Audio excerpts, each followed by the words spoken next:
उन तमाम इलाकों का है जहां एनडीए और भारतीय जनता पार्टी।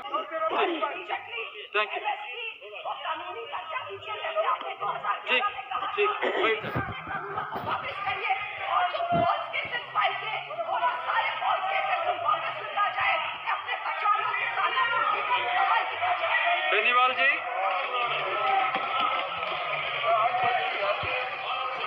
सभापति महोदय,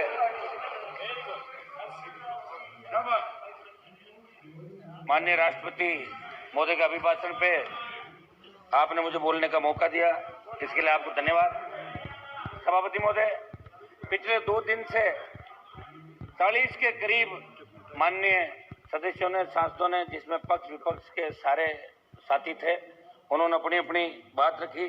लेकिन दुख इस बात का है, जो लोग अपने अपने इलाके के अंदर किसान की बात करके आते हैं और यहाँ किस तरह बदलते हैं, वो पूरा देश और दुनिया उनको देख रही है। 2024 के अंदर जब वोट मांगने जाएंगे तब पता लगेगा कि आंदोलन एक स्टेट का नहीं है। ये आंदोलन हरियाणा, उत्तर प्रदेश, दिल्ली, पंजाब, राजस्थान सहित उन तमाम इलाकों का है जहां एनडीए और भारतीय जनता पार्टी को 120 से ज्यादा सीटें मिली थी और मोदी जी को प्रधानमंत्री बनाने के अंदर इन राज्यों की सबसे महत्वपूर्ण भूमिका थी। सभापति महोदय, ये वो लोग हैं जो थकने वाले नहीं है। 1000 साल का इतिहास उठा के देख लें कि दिल्ली के चारों तरफ, दिल्ली पे जब भी संकट आया, चाहे विदेशी आक्रांता थे या अंग्रेज थे, और आज भी देश की सीमाएं अगर सुरक्षित है उन किसान के बेटों से, तो सीने पे गोली खा के भारत माता की रक्षा करते हैं। आप इस आंदोलन में थका नहीं सकते हम लोगों को। आप थक जाओगे, घमंड के अंदर इतना चूर मत रहो। 24 के अंदर कहीं नई लोकसभा के अंदर विपक्ष में नहीं बैठना पड़े, इसकी तैयारी आप लोग कर लेना। ये देश का किसान है, ठान लिए। और हमने भी एनडीए इसलिए छोड़ा, सभापति महोदय, जब हम एनडीए के अंदर जुड़े थे तो हमें लगा था कि जवान और किसान की बात होगी। प्रधानमंत्री जी ने जो देश की जनता के सामने 14 और 19 के अंदर ये बात कही, तमाम देश के अंदर, तब किसानों को उम्मीद लगी। कांग्रेस ने भी कोई भला नहीं किया किसानों को, मैं ये नहीं कहना चाहता हूं, लेकिन प्रधानमंत्री जी ने कहा कि मैं जब आऊंगा सत्ता के अंदर दोबारा तो आई 3 गुना 4 गुना देश के किसानों की करूंगा, संपूर्ण स्वामीनाथन आयोग की रिपोर्ट लागू करूंगा, जवानों को रोजगार दूंगा। और हम लोग भी सारे इनके झांसे के अंदर आ गए। जब आके लगा, देखिए इनके अच्छे बिल अगर थे तो उनका समर्थन भी किया था, लेकिन हम कोई फेविकोल से नहीं चिपके थे। एनडीए के अंदर जब लगा कि किसान तकलीफ के अंदर है, जिनकी वजह से हम यहाँ चुन के आए, हमारी रगों में वही खून दौड़ रहा है जो सड़क पर बैठे हमारे भाइयों की रगों के अंदर दौड़ रहा है, इसलिए हमने एनडीए भी छोड़ दी। और आवश्यकता पड़ी तो लोकसभा की सदस्यता भी छोड़ने वाला हनुमान बेनीवाल पहला सांसद होगा। ये मैं आप थोड़ी आज नहीं छोड़ रहा हूँ, आप आज नहीं छोड़ रहा हूँ। अभी तो दादा, अभी तो सड़क पे लड़ेंगे। सभापति महोदय, चूंकि मैं धन्यवाद दूंगा, छोड़ो मेरी बात, लेकिन भाजपा वाले भी कई मरी वजह जीत। बेनीवाल जी, आप छोड़ो, बेनीवाल जी, इसी बात का तो गठबंधन था। सभापति महोदय, मैं श्रद्धांजलि दूंगा उत्तराखंड के आपका चमोली जिले में। अपना पॉइंट बता दीजिए। जल्दी पॉइंट ही बता रहा हूँ साहब, हम इधर उधर की मत देखिए। ना मैं पॉइंट ही बता रहा हूँ। उत्तराखंड के चमोली जिले में ग्लेशियर बर्स्ट के अंदर जो हमारे भाई चले गए, कुछ लोग लापता है, उन सबको श्रद्धांजलि दूंगा। लगभग कोरोना के अंदर जो लाखों लोग जिनकी मौतें हो गई कोरोना से, और कोरोना के अंदर पिछली बार लोकसभा चली, इस बार भी लोकसभा को कोरोना काल के अंदर चला के निश्चित रूप से सारे दलों ने, पक्ष विपक्ष ने एक अच्छा संदेश दिया। हमारा विरोध भी था, लेकिन हम हमारी बात, जो किसान सड़क पर बैठा उसके लिए हमें हमारी बात भी कहनी जरूरी थी, इसलिए सब पार्टियों ने सहमति बनाई कि लोकसभा चलनी चाहिए। देश का प्रत्येक व्यक्ति इस लोकसभा की टकटकी लगा के बैठा है कि प्रधानमंत्री जी क्या घोषणा करेंगे, 3 कृषि बिल वापिस होंगे, बजट के अंदर ये होगा नहीं होगा। सारी देश दुनिया इस लोकसभा की तरफ नजर लगा के बैठी थी, भाई क्या होने वाला है। ये तमाम पार्टियों ने, सबने तय किया पक्ष के साथ मिलकर कि लोकसभा चलनी चाहिए। सभापति महोदय, 90 दिन से आंदोलन चल रहा है। हमारी बड़ी बहन हरसिमरत कौर जी को मैं बधाई दूंगा कि लोग तो मंत्री बनने के लिए किस तरह कतारों में खड़े रहते हैं, और इन्होंने मंत्री पद के ठोकर मार के किसानों के साथ सड़क पर निकली, ये बधाई की पात्र निश्चित रूप से। सभापति महोदय, 200 से ज्यादा किसानों ने शहादत दी, कई किसानों ने सुसाइड भी किया, और शांतिपूर्वक तरीके से ये देश का सबसे बड़ा आंदोलन है। ये जन आंदोलन बन चुका है। ये कोई सिर्फ 6 राज्य का आंदोलन नहीं है, पूरे देश का आंदोलन है। ये भारतीय जनता पार्टी के कई नेता जोर जोर से जो भाषण दे रहे हैं वो सेंट्रल हॉल के अंदर, यहाँ के मंत्री मिलते हैं सेंट्रल हॉल, मुझे यही कहते हैं कि यार बिल वापस ले लेते तो हमारा भी पीछा छोड़ने में दिक्कत आएगी 24 के अंदर। ये बात तो ये लोग भी दबी जुबान करते हैं, लेकिन चूंकि एक मिनट रुको सभापति महोदय, नाम अगली बार बताऊंगा, आज नहीं बताऊंगा। सभापति महोदय, विदेशी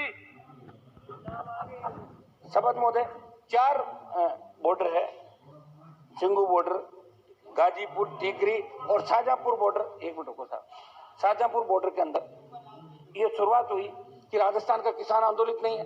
पंचायत चुनाव के अंदर हम जब राजस्थान में गए तो 17 जिलों में प्रचार था, 21 जिलों में चुनाव थे पहले चढ़ के। हर जगह लोगों ने एक ही बात कही कि साहब एक मिनट साहब, वो तो सिंगू बॉर्डर को शंभू बॉर्डर राहुल गांधी जी ने बोला था, मैं तो ले लिया सिंगू बॉर्डर ही बोला, मैं राहुल जी की तरह शंभू नहीं बोला हूँ उसको। सभापति महोदय, ये क्या राजस्थान के अंदर कहा कि आंदोलन नहीं हो रहा है, और राजस्थान में 1 लाख लोगों ने कूच किया 26 दिसंबर को, 1 लाख लोगों ने शाहजहांपुर बॉर्डर।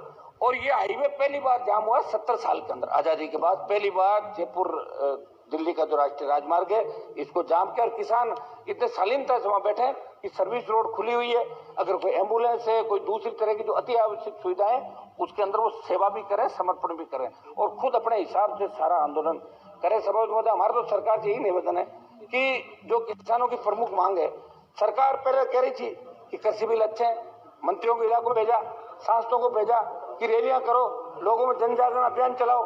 जब लोगों ने नकार दिया, 500, 700, 1000, 1500 की भीड़ होने लगी तो सरकार के मुखिया ने आदेश दिया कि अपने रैलियां मत करो, रुक जाओ, और ये लोग रुके। अगर ये बिल सही था तो अमेंडमेंट किस बात का कर रहे थे आप? क्या किसान संगठनों से वार्ता कर रहे थे?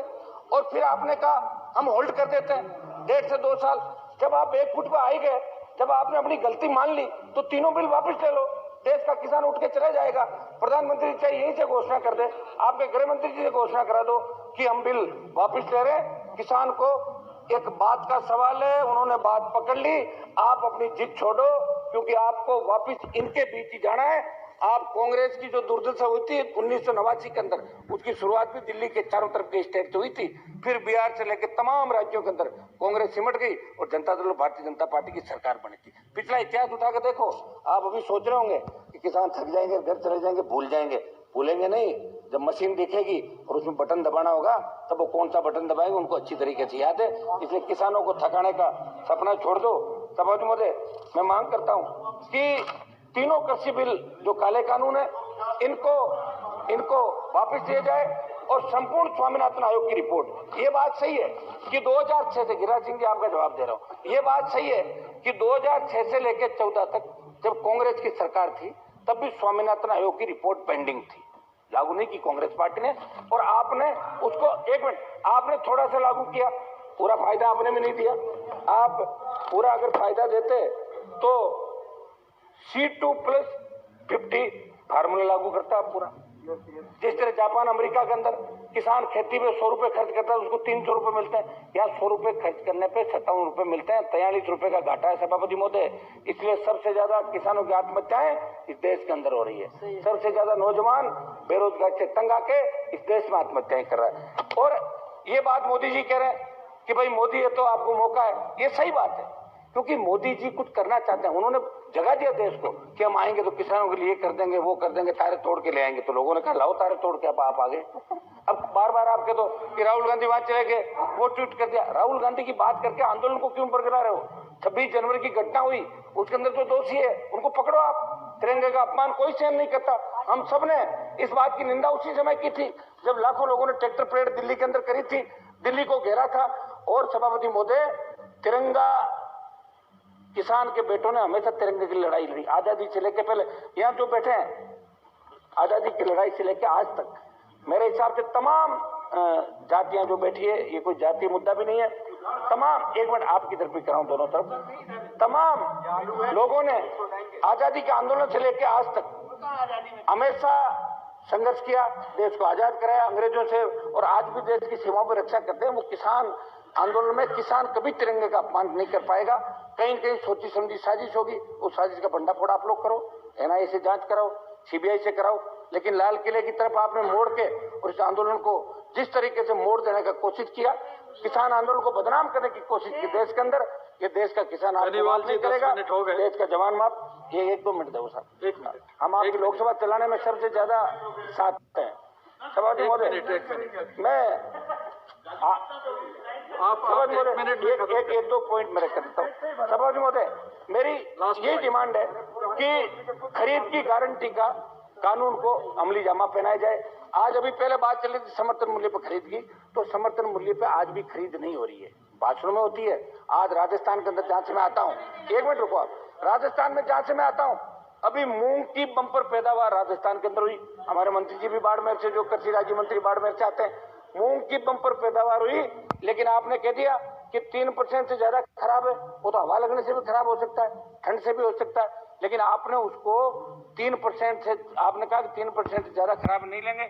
10%, 8%, 15% जो मूंग खराब था, 1% खरीद हुई राजस्थान के अंदर मूंग की, 1% खरीद समर्थन। और आपने राइडर लगा रखा है कि 25 क्विंटल से ज्यादा नहीं खरीदेंगे, अगर किसी 50 क्विंटल होगा तो कहां बेचेगा।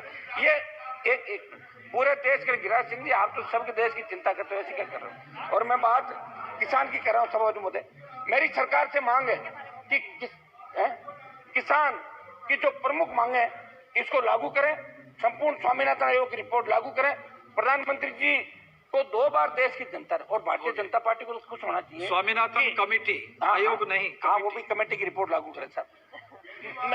ठीक है गिरिराज सिंह जी, आप पहली बार 300, ये सही है कि आपको एनडीए की जरूरत नहीं है, क्योंकि आप 303 अकेले हो। शिवसेना को फ्री किया, हमें कर दिया, कह रहे 1, 2, 4 और चले जाए तो अलग हो। लेकिन आप ये मत भूलो कि उन राज्यों के अंदर आप अपने भाइयों की बदौलत आए हो। ये राजस्थान पड़ा 23 पे फतेह कराना, मान लेंगे आपको अकेले, अगर बीजेपी फतेह कर दो राजस्थान।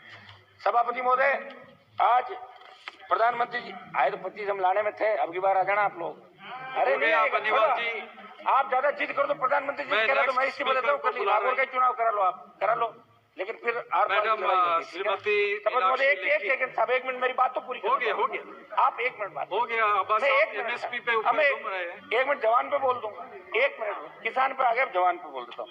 सभापति महोदय, मैं मेरी जो प्रमुख मांग है सरकार से, समर्थन, ये न्यूनतम समर्थन पर खरीद की गारंटी का कानून बने, जो देश का किसान चाहता है, और सरकार इनसे बात करे। 11 दौर की बात कर चुकी है, कह रही कि एक फोन कॉल का इंतजार, तो कब करोगे फोन? नहीं। बात करो उनसे। आप जवान की बात करिए, जवानों के बारे में कहिए। आप 1 मिनट समझ लो, आप बार कर दो, मैं ट्रैक से। ठीक है, हो गया। 1 मिनट दे दो साहब मुझे, 1 मिनट। समझ महोदय, मैं एक बात जवानों के लिए भी बोलूंगा। समझ महोदय, जवान, एक चाणक्य ने बताया कि देश के अस्तित्व पर 4 खतरों का वर्णन के आंतरिक बारी मदद से उत्पन्न आंतरिक और आंतरिक मदद से उत्पन्न बारी। सभापति महोदय, 1947 से ऐसे खतरों से जूझते रहे हमारे ये आपके सीआरपीएफ, आईटीबीपी और बीएसएफ। ये देश की सीमाओं की रखवाली भी करते हैं, देश में फैले आतंकवाद, अलगाववाद और नक्सलवाद से भी लड़ते हैं, देश में कानून व्यवस्था भी बनाते और चुनाव में करवाते हैं। परसों ही उत्तराखंड में आई त्रासदी का, 1 मिनट का साहब, आईटीबीपी और एनडीआरएफ ने फर्स्ट रेस्पॉन्डर का काम किया और अभी भी कर रहे हैं। लेकिन विडंबना है कि भारत सरकार के सशस्त्र बल होते हुए भी इन्हें आज 2वीं दर्जे का ट्रीटमेंट दिया जाता है। विडंबना ये भी है कि आज बीएसएफ का मतलब बीवी बच्चों से फासला और सीआरपीएफ का मतलब चलते रहो प्यारे फौजी, ये बनाकर रह गया। सबब क्योंकि सारे किसान के बेटे सब ज्यादा डिमांड क्या है? आधा मिनट सर। 2004 के बाद भर्ती हुए इन सैनिकों का ना तो सेना के तर्ज पेंशन मिलती है, ना प्रमोशन, ना ही भूतपूर्व सैनिक की सामाजिक सुरक्षा। इनके गिरते मनोबल का उदाहरण ये है कि विगत कई वर्षों में अनेक जवान और अधिकारी अपनी सेवाओं से इस्तीफा दे रहे हैं, कई आत्महत्याओं को मजबूर है। सभापति महोदय, मैं सदन के माध्यम से पूछना चाहूंगा कि जिस देश के अंदर जय जवान और जय किसान का नारा लग रहा है, निश्चित रूप से अब जो भी आंदोलन होगा, जो भी डिमांड होगी, वो मोदी जी से होगी। राहुल गांधी से तो कोई डिमांड सही नहीं करा। ठीक है, हो गया बेनीवाल। तो मेरा श्रीमती मीनाक्षी लेखी जी, हो गया। मीनाक्षी लेखी जी।